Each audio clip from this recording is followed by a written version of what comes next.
Sarah Harris, a life vibrant. Sarah Harris was a shining light.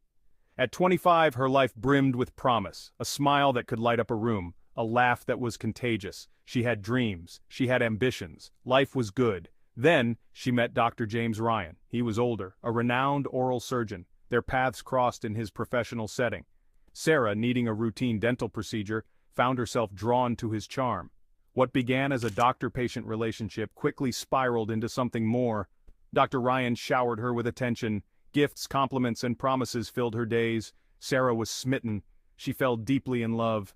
Dr. Ryan, twice Sarah's age, exuded an air of confidence and success. He had a magnetic presence that drew people in, making them feel at ease and inspired. His colleagues often spoke of his remarkable skills and dedication to his patients. He was a pillar of the community. Respected. Admired.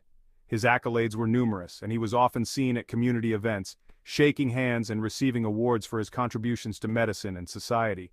No one would have suspected the darkness lurking beneath the surface.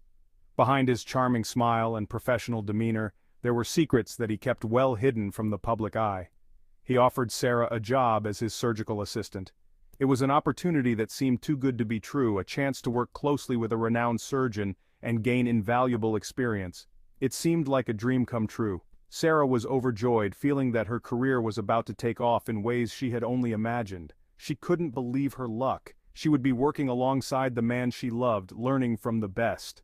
Dr. Ryan's mentorship was intense and demanding, but Sarah thrived under his guidance, eager to prove herself. He moved quickly, sweeping Sarah off her feet and into his life. Their relationship blossomed rapidly, with Dr. Ryan showering her with attention and affection. Soon, she moved in with him. The transition was seamless, and Sarah felt like she was living in a fairy tale, her dreams coming true one by one. Her friends and family were happy for her, but also a little concerned about the whirlwind pace of the relationship. They noticed how quickly things were progressing and wondered if Sarah was moving too fast. Little did they know their concerns were only the tip of a very dark iceberg. Beneath the surface of their seemingly perfect relationship, there were shadows that would soon come to light, revealing a much more sinister reality. As the weeks turned into months, Sarah started to change. The once vibrant young woman became withdrawn and quiet. Her weight plummeted, her once bright eyes now dull and shadowed. Her family and friends noticed. They worried. Where was the bubbly, energetic Sarah they knew? Her radiant glow had dimmed, replaced by a fragility that set alarm bells ringing. Worried inquiries were met with Sarah's reassurances. It was the stress of the new job, she said. She was just trying to eat healthier. She was fine, really. But her loved ones weren't convinced. Something was wrong, deeply wrong. Sarah's mother, Tina, couldn't shake the feeling that something was terribly amiss. Every night she lay awake, her mind racing with thoughts of her daughter. The unease gnawed at her, making it impossible to find peace. Her mother's intuition screamed that Dr. Ryan was bad news. She had seen the subtle changes in Sarah's behavior, the way her once vibrant daughter had become withdrawn and secretive. She tried talking to Sarah, expressing her concerns. She chose her words carefully, hoping to reach her daughter without pushing her away. "Sarah, I just want to make sure you're okay," she would say, her voice trembling with worry. But Sarah, blinded by love and perhaps something more sinister, defended him fiercely. "Mom, you don't understand. Dr. Ryan is helping me. He's the only one who truly gets me," she would argue, her eyes flashing with a mix of anger and desperation. "He was just looking out for her," she insisted. Tina felt helpless. She could see the conviction in Sarah's eyes, but she couldn't shake the feeling that something was terribly wrong. She watched as her daughter, the apple of her eye, slipped further and further away. Each conversation seemed to widen the chasm between them, leaving Tina feeling more isolated and desperate. Each passing day seemed to drain the life out of Sarah, leaving behind a shell of the woman she used to be.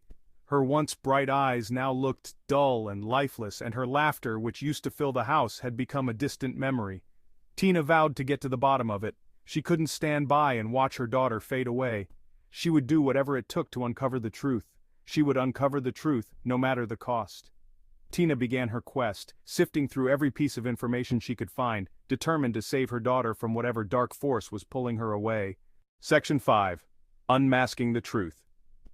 Sarah's sister Rachel shared her mother's concerns. Determined to find out what was happening to Sarah, she began her own investigation. She knew Sarah's habits better than anyone. Late one night, while Sarah was asleep, Rachel accessed her laptop and phone. What she found sent chills down her spine. Text messages between Sarah and Dr. Ryan revealed a twisted and disturbing dynamic. Her heart pounded in her chest. This was it. This was the proof she needed. Section 6. Digital Trail of Deceit. In the digital age, our lives are often laid bare through the messages we send and receive. These digital footprints can sometimes reveal the darkest secrets and the most sinister plots. The messages painted a horrifying picture. Each text was a cry for help, a desperate plea from Sarah, who found herself ensnared in a web of deceit and manipulation. Dr. Ryan had been supplying Sarah with a cocktail of powerful anesthetics, propofol and ketamine. These drugs, often used in medical settings for their sedative properties, were now tools of control in the hands of a man who had sworn to heal. He was using his medical expertise to control her, to keep her subdued and dependent.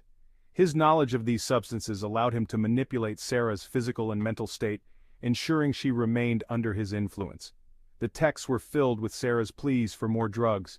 Each message was a testament to her growing dependence, a clear indication of how deeply she had fallen into Dr. Ryan's trap. Her words were desperate, her dependence evident. The emotional toll was clear in every message she sent, her teary eyes and trembling hands a stark contrast to the cold, clinical world of the drugs she was being given. Dr. Ryan's responses were cold, calculating.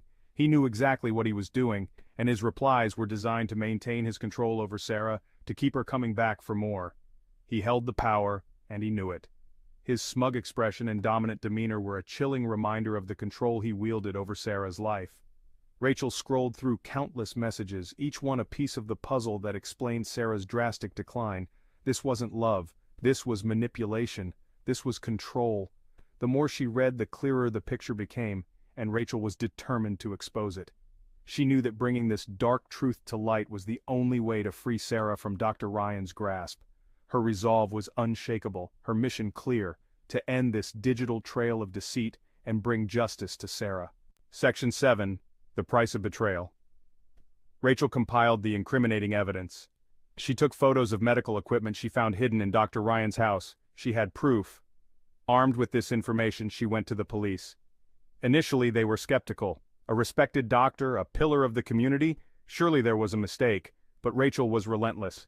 She refused to let her sister's story be ignored. She demanded justice. Finally, her persistence paid off. The police reopened Sarah's case. The truth was about to be revealed. Section 8. Justice for Sarah. The trial was a media frenzy. The prosecution presented their case meticulously. The text messages, the medical equipment, Sarah's drastic decline. It all pointed to Dr. Ryan's guilt. He was charged with depraved heart murder. A lesser-known charge, but one that fit the circumstances perfectly. Dr. Ryan had acted with reckless disregard for Sarah's life, his actions ultimately leading to her death. The jury deliberated for less than 3 hours. The verdict, guilty. Dr. James Ryan, the man who had sworn to heal, was going to prison for taking a life. Justice had been served, but it wouldn't bring Sarah back. Section 9. A community in shock. The community was reeling. The trusted doctor, the charming man they all thought they knew, was a monster in disguise. Sarah's story sent shockwaves through their seemingly idyllic world. How could this happen here? How could someone they knew be capable of such cruelty? The questions lingered, unanswered. Sarah's death shattered their sense of security. It forced them to confront the darkness that can lurk beneath the surface. Even in the most unexpected of places, it was a stark reminder that evil can wear many faces. Section 10. Sarah's legacy, a call for change. Sarah's story, though tragic, became a catalyst for change. Her family, determined to honor her memory, became advocates for victims of domestic abuse and manipulation. They spoke out against intimate partner violence, raising awareness about the insidious nature of control and coercion. They urged others to recognize the warning signs, to trust their gut instincts. Sarah's legacy lived on in the countless lives touched by her story. Her memory served as a reminder to be vigilant, to speak up for those who cannot speak for themselves. Out of tragedy, a movement was born. Section 11. Remembering Sarah. Sarah Harris was more than just a victim. She was a daughter, a sister, a friend. She was a bright light extinguished too soon. Her laughter still echoed in the hearts of those who loved her. Her memory, a bittersweet ache. She would never be forgotten. Her story, a cautionary tale, a reminder that even in the darkest of times, hope and love can ultimately prevail.